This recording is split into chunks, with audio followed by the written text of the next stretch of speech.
Hello everyone, this is Rahul.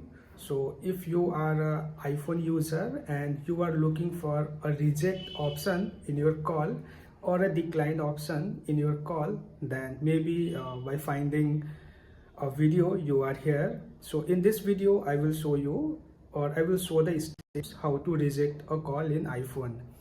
So the first option, if your phone is locked, okay, and you are getting a call, so in that case you have to press on power button. In first press the call will get silent, and if you will press again, then that call will get rejected. And the second, when your screen is unlocked, in that case when you are getting a call, you will see this option here, the reject or decline option is there. So for unlock you can do in this way. So I hope you will find this video useful.